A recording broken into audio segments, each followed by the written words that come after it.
কুলেন্দ্ৰ আজিও এখন বিশেষ বৈঠক অনুষ্ঠিত হ'ব এক প্ৰকাৰ লুটিপুটি খোৱা কেএছিক সমান্তৰালকৈ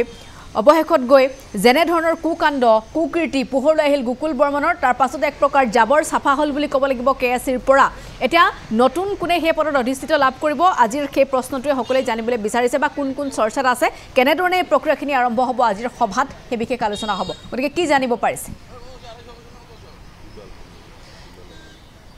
নিশ্চিতভাৱে পাপৰি নাও ডুবিলেও ৩ৰ পৰা ৯ মাহ গোকুল বৰ্মনৰ ইতিমধ্যে পদত্যাগ কৰা হৈছে এক প্ৰকাৰ পদত্যাগ কৰিবলৈ বাধ্য কৰাইছিল অসমৰ মুখ্যমন্ত্ৰী আৰু তাৰ পিছত দেখিবলৈ পোৱা গৈছিল পৰখিৰ দিনটোত গোকুল বৰ্মনে পদত্যাগ কৰিছে আৰু গোকুল বৰ্মনে পদত্যাগ কৰাৰ পিছত তিনিগৰাকী ব্যক্তিৰ নাম এতিয়া চৰ্চালৈ আহিছে যি তিনিগৰাকী লোকক এক প্ৰকাৰ দেখিবলৈ পোৱা গৈছে যে পৰৱৰ্তী মুখ্য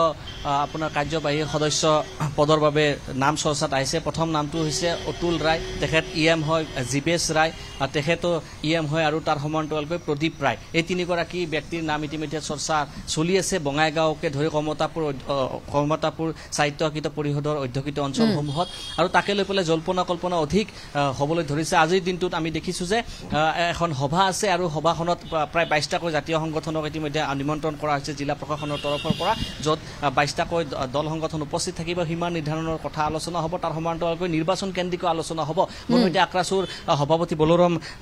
বলৰাম বৰ্মন আছে তেখেতৰ পৰা আমি জানিবলৈ যত্ন কৰিছোঁ সিদিনাখন মিটিং আছিল য'ত আপোনালোকক দায়িত্ব দিয়া হৈছিল যে পৰৱৰ্তী মুখ্য কাৰ্যবাহী সদস্য কাক দিয়া হ'ব বা কাক নিয়োগ কৰা হ'ব সেই বিষয়ত আক্ৰাসুক এক প্ৰকাৰ দায়িত্ব দিয়া হৈছিল আপোনালোকক যিহেতু দায়িত্ব দিয়া হৈছিল আপোনালোকে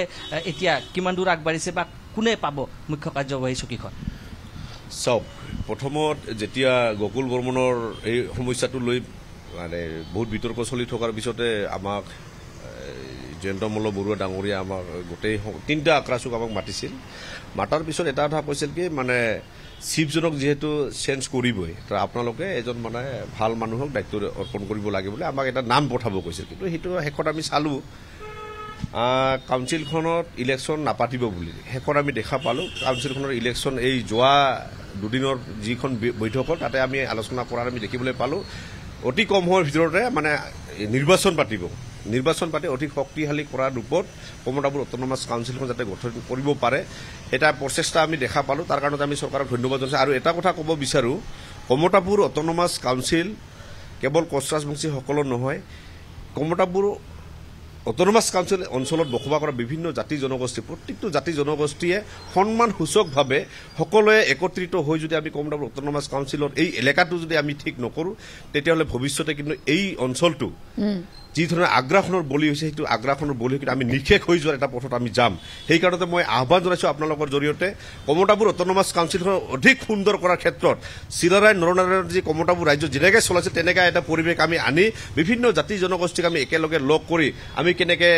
মানে হাতে হাত ধৰি আমি বন্ধুত্ব সুলভ মনৰ ভাৱে আমি আগবাঢ়িব পাৰোঁ এই অঞ্চলটো কেনেকৈ বচাব পাৰোঁ সেই চিন্তা চৰ্চা আমি আগত ৰাখি আগবাঢ়িব লাগিব আজি বঙাইগাঁও আয়ুক্ত মহোদয়ৰ জৰিয়তে এখন সভা আয়োজন কৰিছে তাতে কলিতা সূত্ৰধৰ নাথযোগী ভালেকেইটা জাতি জনগোষ্ঠীক মাতিছে ট্ৰাইবেল সংঘ আছে আমি আজি এটা বৈঠক হ'ব ভাল এটা বৈঠক হ'ব বুলি আমি আশা কৰোঁ আৰু বিশেষকৈ আমি বৰ্তমান নিজা জাতি জনগোষ্ঠীৰ কথা বাদ দি অঞ্চলটো আমি কেনেকৈ সুৰক্ষিত কৰিব পাৰোঁ আৰু মই এটা কথা ক'ব বিচাৰোঁ লোৱাৰ আছাম পাৰ্টত ইয়াত কমতাপুৰ অট'নমাছ কাউন্সিল বাদ দি কিন্তু কেনেকৈ মানে কেতিয়াও সুৰক্ষিত নহয় আৰু এই কমতাপুৰ অট'নমাছ কাউন্সিলখন এই অঞ্চলটো যদি ভাল কৰিব লাগে তেতিয়াহ'লে কোচ ৰাজবংশীসকলক জনজাতিকৰণ কৰি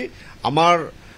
যি মানে এই অঞ্চলটো মানে সুৰক্ষিত কৰাৰ ব্যৱস্থাটো কৰিব লাগে মই চৰকাৰ তিনিগৰাকী নাম চৰ্চাত আছে মুখ্য কাৰ্যবাহীৰ নাম আপোনাৰ আমি অতুল ৰায় তেখেতৰ নাম চৰ্চাত আছে জীৱেশ ৰায়ৰ নাম চৰ্চাত আছে প্ৰদীপ ৰায়ৰ নাম চৰ্চাত আছে য'ত গুৱাহাটীত আপোনালোকৰ সভা হৈছিল তাত প্ৰদীপ ৰায়ৰ নামটো আহিছিল তাৰপিছত আমি বঙাইগাঁৱত খবৰ ল'লোঁ অতুল ৰায়ৰ নামটো আছে জীৱেশ ৰায় তেখেত বিজেপিৰ লগত জড়িত আছে তেখেতৰ নামটো পৰৱৰ্তী মুখ্য কাৰ্যবাহী পদৰ বাবে চৰ্চাত আছে এই তিনিগৰাকীৰ ভিতৰত কাক আপোনালোকে বেছি প্ৰাধান্য দিয়ে চাওক প্ৰথমত সেইদিনা বৈঠকত আমি এটা কথা কৈছিলোঁ কি কেইটামান সংগঠন আমি একত্ৰিত হৈ আমি যিহেতু মিলাব পৰা নাই আৰু কমতাপুৰ অট'নমাছ কাউন্সিল যিহেতু ইলেকশ্যন পাতিবই তাৰ কাৰণে ইএম এজনক ইনচাৰ্জ হিচাপত দিয়াৰ কথা যিহেতু উল্লেখ কৰিছে তাতে আমি এটা কথা কৈছোঁ কি চৰকাৰক আমি আহ্বান জনাইছোঁ আপোনালোকে ভাল নিকা স্বচ্ছ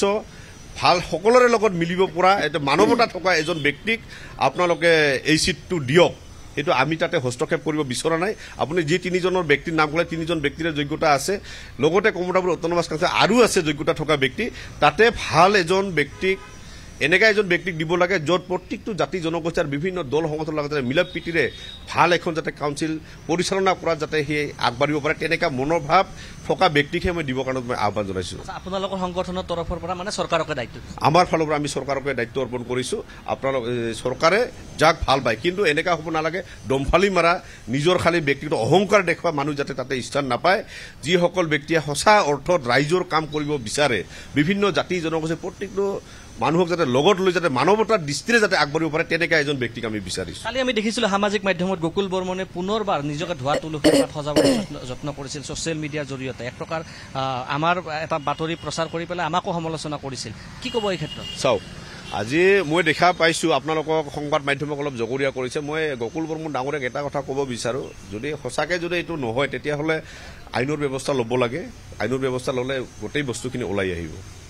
অযথা মানে বিতৰ্ক কৰিব নালাগে আৰু মই গকুল বৰ্মন ডাঙৰীয়াকো এটা কথা অনুৰোধ কৰোঁ আপুনি যিহেতু জাতিৰ হৈ ইমান দিন কাম কৰিছে পুনৰ জাতিৰ হৈ কাম কৰাৰ কাৰণে আপুনি আগবাঢ়ি আহক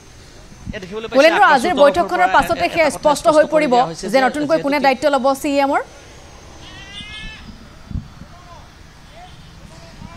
নিশ্চিতভাৱে পাপৰি আজিৰ যেহেতু সীমা নিৰ্ধাৰণ কেন্দ্ৰিক এটা এখন বৈঠক আছে আৰু য'ত জিলা উপায়ুক্তই এই বৈঠকখন সম্বোধন কৰিছে আৰু তাৰ পিছত আজিৰ দিনটোতে হয়তো তিনিগৰাকী ব্যক্তিৰ নাম যিহেতু চৰ্চাত আছে ইতিমধ্যে আক্ৰাছৰ তৰফৰ পৰা কোৱা হৈছে যে এই তিনিগৰাকী ব্যক্তি প্ৰতিগৰাকীয়ে যোগ্য ব্যক্তি বুলি তেখেতসকলে উল্লেখ কৰিছে তাৰ সমান্তৰালকৈ আৰু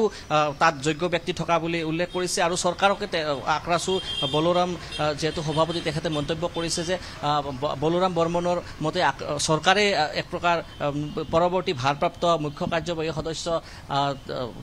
চৰকাৰৰ তৰফৰ পৰা নিৰ্ধাৰণ কৰিব লাগে অৰ্থাৎ চৰকাৰে কুলেন্দ্ৰ আমি আপোনাক ধন্যবাদ জ্ঞাপন কৰিছোঁ গতিকে আজি যেহেতু বৈঠকখন অনুষ্ঠিত হ'ব আৰু সেই বৈঠকৰ পাছতে সেই জল্পনা কল্পনাৰ আচলতে অন্ত পৰিব গতিকে কোন হ'ব চৰ্চাত জীৱেশ ৰয়ৰ নাম আছে অতুল ৰয়ৰ নাম আছে প্ৰদীপ ৰয়ৰ নামো আছে গতিকে নতুন CM কোন হ'ব তাকে লৈ জল্পনা কল্পনা অন্ত পৰিবলৈ আজি আয়ুক্তৰ কাৰ্যালয়ত অনুষ্ঠিত হোৱা সেই বিশেষ বৈঠকখনৰ পাছতেই জানিব পৰা যাব